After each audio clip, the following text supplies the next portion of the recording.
Faites-le de même pour eux. Matthieu chapitre 7, verset 12. L'une des déclarations les plus connues de Jésus se trouve en Matthieu chapitre 7, verset 12.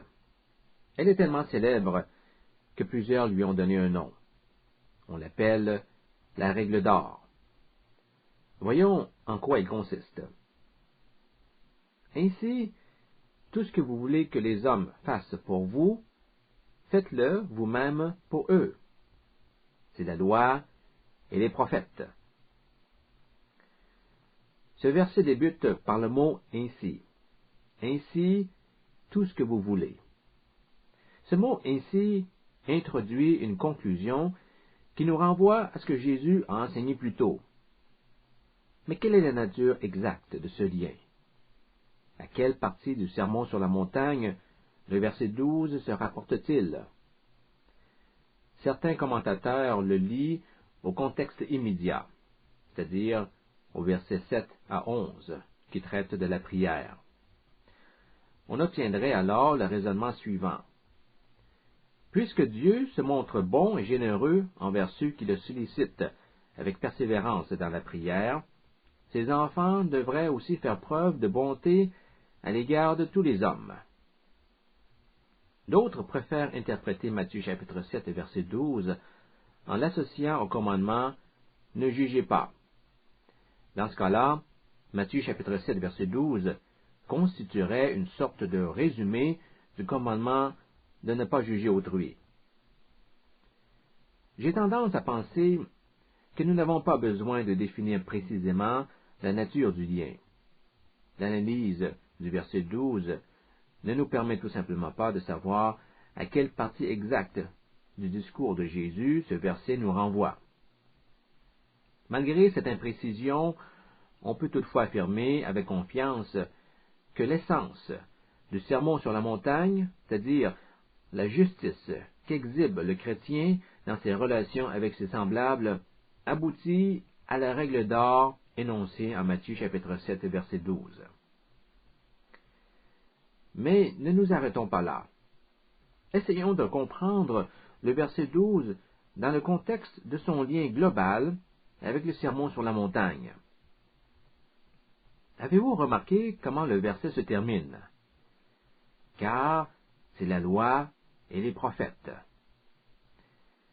L'expression « la loi et les prophètes » est utilisée par les Juifs pour désigner les Écritures, la parole de Dieu.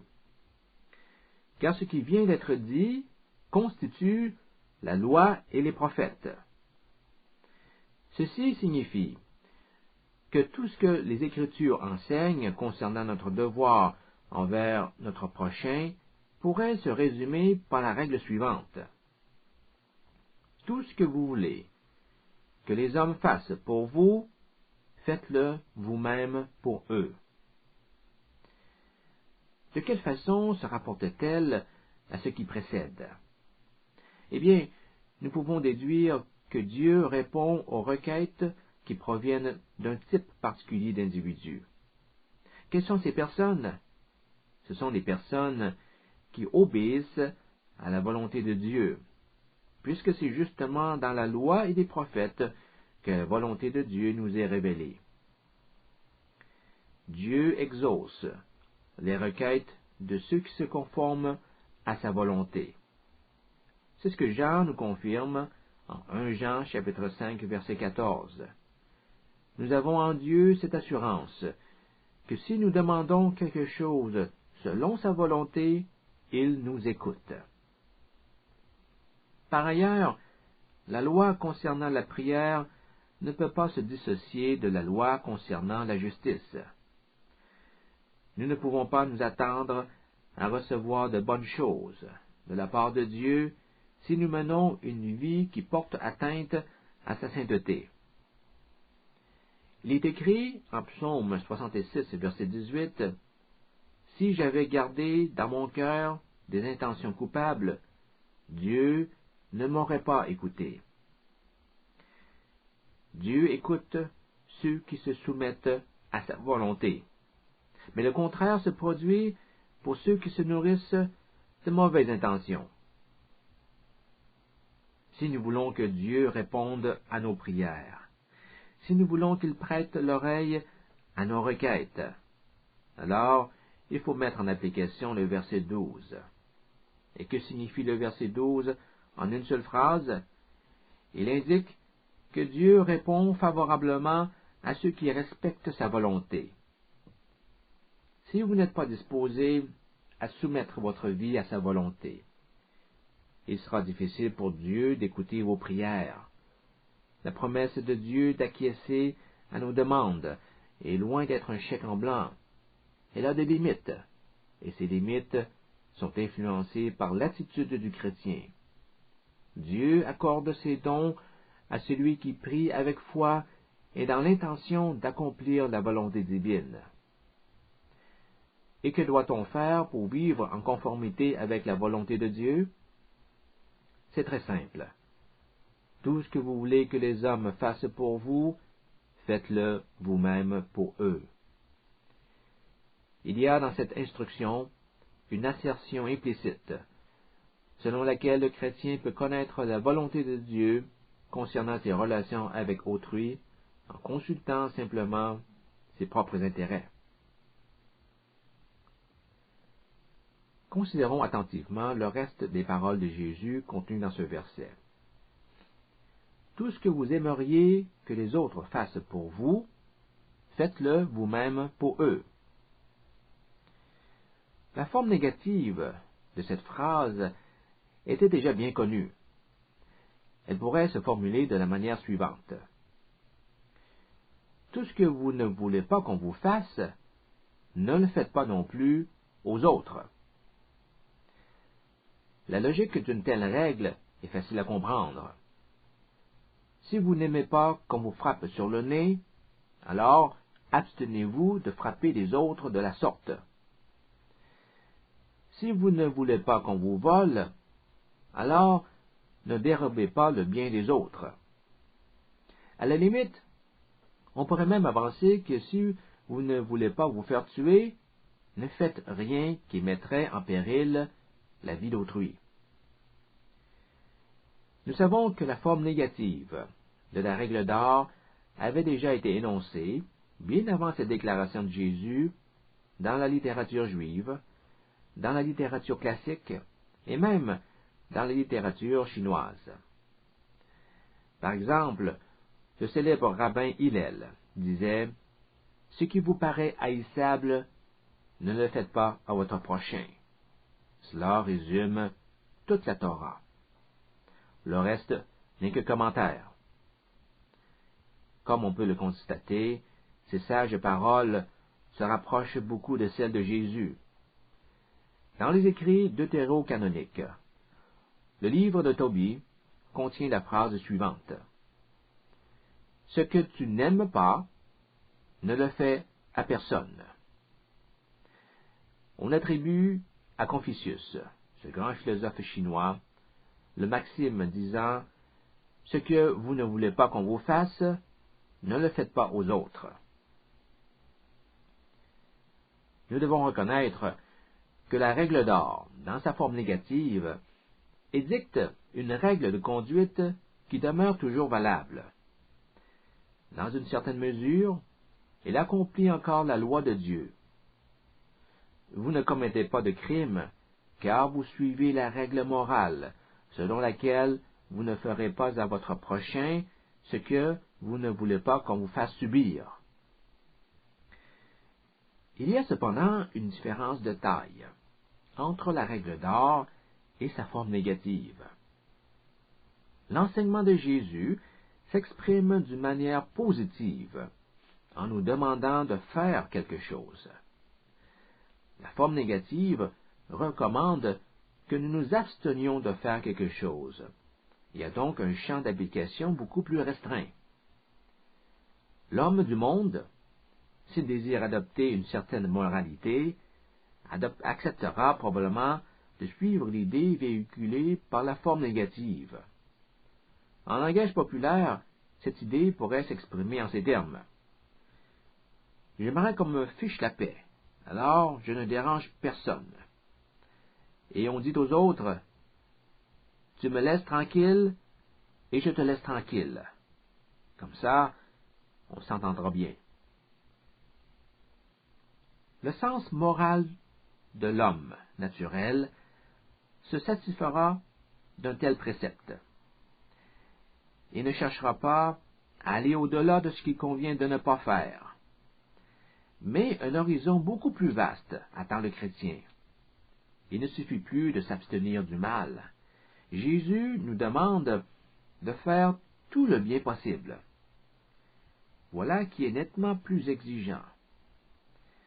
La vie chrétienne nous incite à aller au-devant des gens et à prendre l'initiative de faire le bien.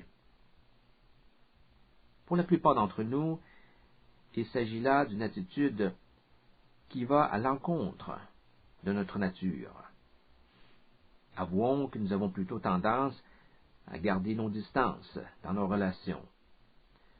Nous avons appris, à force d'être meurtris, à ne pas trop nous approcher des autres. On se dit que la distance constitue la meilleure défense contre les blessures. Le Seigneur Jésus veut nous enseigner la pratique de l'amour véritable, un amour qui s'exprime de manière positive et dynamique. Voyez-vous, l'amour cherche à se mettre en contact avec son prochain. Vous ne pouvez pas affirmer que vous aimez quelqu'un si vous n'éprouvez absolument aucune envie de lui voir la face. Le Seigneur nous encourage à briser les barrières qui entourent notre cœur, afin que nous puissions nous rapprocher les uns les autres. L'harmonie entre les hommes commencera à se faire sentir, si seulement chacun pouvait laisser tomber ses barrières. Imaginez l'intimité et l'authenticité des relations dans l'Église si chaque croyant se risquait à faire sa part. La mise en pratique de l'enseignement de Jésus en Matthieu chapitre 7 verset 12 exige que nous nous aventurions à l'extérieur de notre coquille et que nous prenions le risque d'entrer en contact avec les gens qui nous entourent. Cela ne se fera pas sans peine, car nous devons accepter une certaine insécurité. Lorsqu'on s'approche des gens, lorsque nous sortons de notre coquille protectrice, lorsque nous ouvrons la porte de notre cœur, nous éprouvons la désagréable sensation que nous nous exposons à de grands dangers. Et aussitôt, nous voulons rebrousser chemin. On se dit qu'il vaut mieux se mettre en sûreté en fermant la porte. Derrière une porte barrée, personne ne cherchera à nous faire du mal. Mais le chrétien ne peut pas vivre constamment sa foi de cette façon. S'il désire vraiment obéir à la parole de Dieu, s'il veut soumettre sa vie à la volonté divine, il aura à mettre sa foi à l'épreuve, en se risquant à ouvrir la porte de son cœur pour amorcer des relations authentiques avec les autres. Il est possible que certains chrétiens choisissent l'inaction plutôt que de courir le risque de se faire mal. Ils justifient leur décision par le raisonnement suivant. Si je ne fais rien, on ne peut pas me blâmer de faire une erreur. Je ne peux pas commettre de péché sans avoir fait quelque chose. Alors, je préfère jouer la carte de la prudence. Je ne m'aventurerai pas au-delà de ma zone de confort. Il est vrai qu'un aspect de la règle d'or porte sur, ou plutôt implique, l'abstinence du mal. Vous ne devez pas mentir, vous ne devez pas tricher, vous ne devez pas voler, et ainsi de suite. Mais l'enseignement de Jésus ne consiste pas seulement à éviter de faire le mal. Une action est nécessaire. Le Seigneur nous demande de chercher consciencieusement et constamment à faire aux autres le bien que nous voudrions qu'ils nous fassent. Nous traitons les gens de la même manière que nous voudrions être traités si nous étions placés dans leurs conditions. Nous n'avons pas la permission de vivre en retrait, dans un monde où nous n'offensons peut-être personne, mais où il n'est pas possible de faire le bien à personne non plus. La foi passive ne fait tout simplement pas partie de ce que Jésus enseigne. Si vous vous croyez en sécurité en restant dans votre coquille, ne faisant rien, détrompez-vous. J'aimerais vous inviter à revoir ce que Jésus a dit concernant le jugement. Limitons-nous à 3 paraboles. Considérons d'abord la parabole des talents. Que lit-on en Matthieu chapitre 25, verset 30? « Et le serviteur inutile, jetez-le dans les ténèbres du dehors, où il y aura des pleurs et des grincements de dents. » Dans cette histoire, celui qui a été condamné à rester dans les ténèbres est le serviteur qui n'a rien fait avec le talent qu'on lui avait remis. Il avait tout simplement enterré, sans plus jamais y toucher, jusqu'au retour de son maître. Il a été jugé, non pas sur la base du mal qu'il aurait commis, mais sur la base du bien qu'il aurait dû faire, mais qu'il n'a pas fait. Dans l'évangile de Matthieu, la parabole des talents est immédiatement suivie par la parabole du jugement dernier. Dans Matthieu chapitre 25, versets 31 à 46. Nous lisons qu'il y aura un jour une séparation entre les moutons et les chèvres. Le Fils de l'homme placera les chèvres à sa gauche, et ceux-ci seront condamnés. Pourquoi méritent-ils un tel sort? Ont-ils fait quelque chose de grave? La parabole ne raconte pas qu'ils ont fait du mal, mais plutôt qu'ils n'ont pas accompli le bien qu'ils auraient dû faire. « J'étais en prison, dit Jésus, et vous n'êtes pas venus me voir. J'avais faim, et vous ne m'avez pas donné à manger. J'avais soif, et vous ne m'avez pas donné à boire.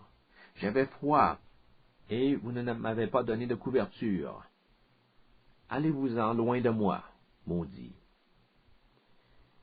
Voilà d'étonnantes paroles, n'est-ce pas?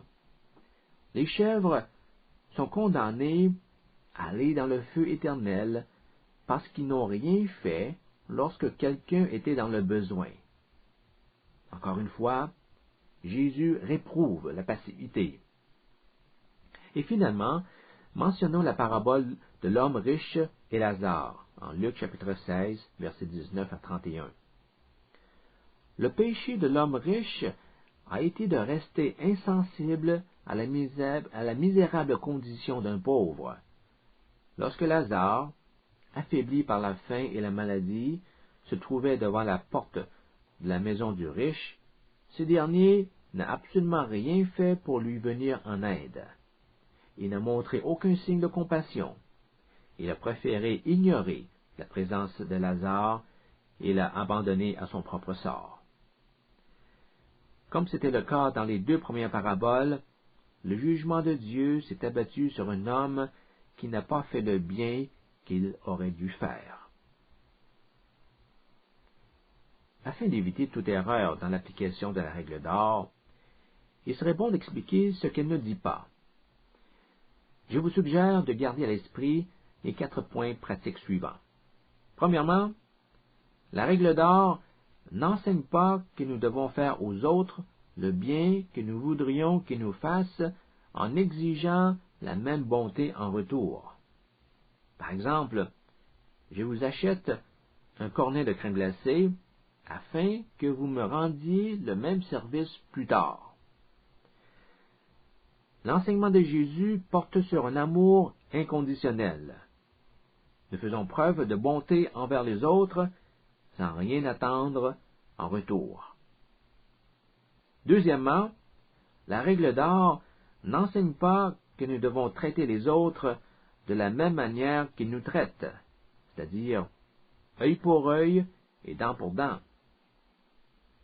Vous me donnez un coup de poing sur le nez, alors je vous rends l'appareil en vous frappant sur le nez. Je vous laisse tranquille, alors vous me laissez tranquille aussi. Le chrétien ne doit pas se laisser influencer par la logique du monde.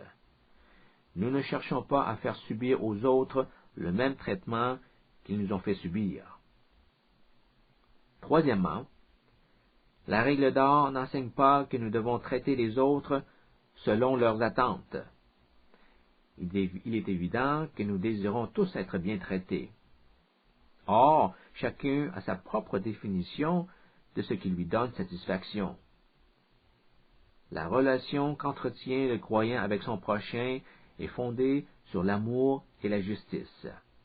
Et il y aura des situations dans lesquelles vos actions ne seront pas bien accueillies, même si elles ont été accomplies dans l'amour et la justice. La priorité du chrétien n'est pas de chercher à plaire aux autres, mais à les aimer en leur donnant ce qui pourrait contribuer à leur édification. Et parfois, les circonstances obligent l'amour à s'exprimer par une certaine dureté. Quatrièmement, la règle d'or n'enseigne pas que nous devons traiter les autres selon notre opinion de ce qu'ils méritent. Qu'est-ce qu'on veut dire? Voyez-vous, la nature humaine a une propension à avoir une meilleure estime pour soi-même que pour les autres, ce qui nuit à notre jugement. Ainsi, nous avons tendance à nous montrer plus exigeants envers les autres qu'envers soi-même.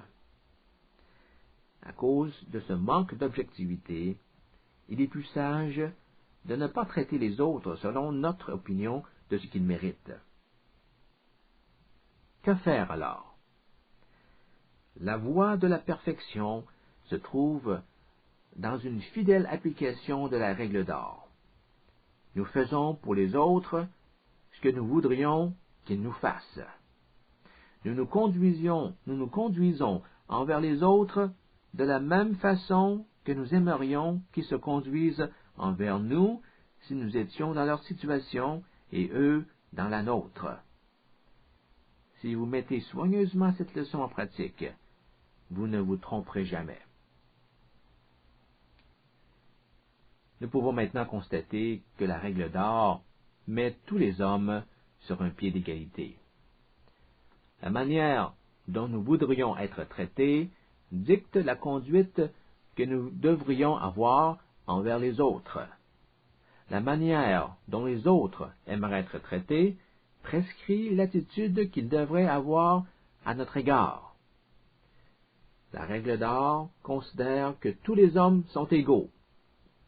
Elle ne tient pas compte de votre statut social, ni de l'argent que vous possédez, ni de tout avantage que vous pourriez avoir. Je me souviens d'avoir travaillé dans un hôpital où la direction avait annoncé l'arrivée prochaine d'une personnalité très importante provenant d'un autre pays. On nous avait alors demandé d'accorder une attention spéciale à cet individu de haut rang social. C'est pourquoi cette annonce était accompagnée d'une liste d'instructions à respecter par le personnel soignant s'il devait arriver que ce dignitaire ait besoin de nos soins médicaux. Cette situation inhabituelle souleva l'indignation de certains. Pourquoi devrait-on lui accorder une telle faveur? Il n'est même pas un citoyen de notre pays. La raison est simple. Cet homme possède une position élevée dans la hiérarchie sociale et il bénéficie des avantages de son statut, qu'on le veuille ou non. Cela se produit dans toutes les couches de la société. On n'a qu'à ouvrir les yeux pour se rendre compte jusqu'à quel point il s'agit d'un phénomène courant. Dieu ne voit pas les choses de cette manière. En enseignant la règle d'or, Jésus nivelle toutes les inégalités qui existent entre les hommes, de sorte que personne n'a aucun avantage sur l'autre. Tous les hommes, les riches comme les pauvres, les forts comme les faibles, sont appelés à traiter leur prochain de la même manière qu'ils voudraient être traités. Cette règle nous étonne par sa simplicité. Son principe élimine la nécessité d'élaborer une longue liste de consignes spécifiques pour favoriser des relations humaines harmonieuses. Il n'y a qu'une seule directive à suivre. Il suffit de consulter votre propre personne. Jésus nous dit, si vous vous demandez comment vous devriez traiter une personne, voici ce que vous devez faire. Posez-vous ces questions. Quelles sont les choses que j'apprécie? Quelles sont les choses qui m'encouragent? Quelles sont les choses que je déteste? Quelles sont les choses qui me démoralisent? Ensuite, mettez-vous à la place de cette personne. Ce qui est vrai pour vous l'est aussi pour l'autre personne. Lorsque vous agissez envers votre prochain, vous devez prendre soin de lui faire ce qui serait bien pour vous et de ne pas faire ce que vous auriez trouvé injuste. Il y a derrière ce principe la supposition selon laquelle chacun désire le meilleur pour soi-même. C'est ce qu'on appelle l'amour de soi. L'amour propre a une forte influence sur notre personne. Il guide la plupart des choix que nous faisons dans la vie. Dans l'ordre naturel des choses, vous ne portez pas vos choix sur ce qui pourrait vous causer des désagréments. Vous vous intéressez plutôt à ce qui pourrait vous rapporter un bénéfice. Et Jésus le sait très bien. Dans ce passage, il nous demande de faire preuve de bonté envers notre prochain en faisant appel à cette tendance à vouloir le bien de soi. Au lieu de l'utiliser pour soi-même, nous l'utilisons maintenant comme guide pour faire le bien autour de soi. L'enseignement de Jésus, en Matthieu chapitre 7, verset 12, émane directement de l'Ancien Testament où le concept de l'amour propre avait déjà fait son apparition. Ainsi, en Lévitique chapitre 19, verset 18, Dieu nous demande d'aimer notre prochain autant que nous aimons notre propre personne. Tu aimeras ton prochain comme toi-même. En d'autres mots, nous devons porter aux autres la même estime que nous portons à l'égard de nous-mêmes. Vous voyez que cette ordonnance de l'Ancien Testament ressemble énormément à la règle d'or du Sermon sur la montagne. Je vous ferai remarquer que le Seigneur Jésus citera Lévitique chapitre 19, verset 18, plus loin dans son enseignement.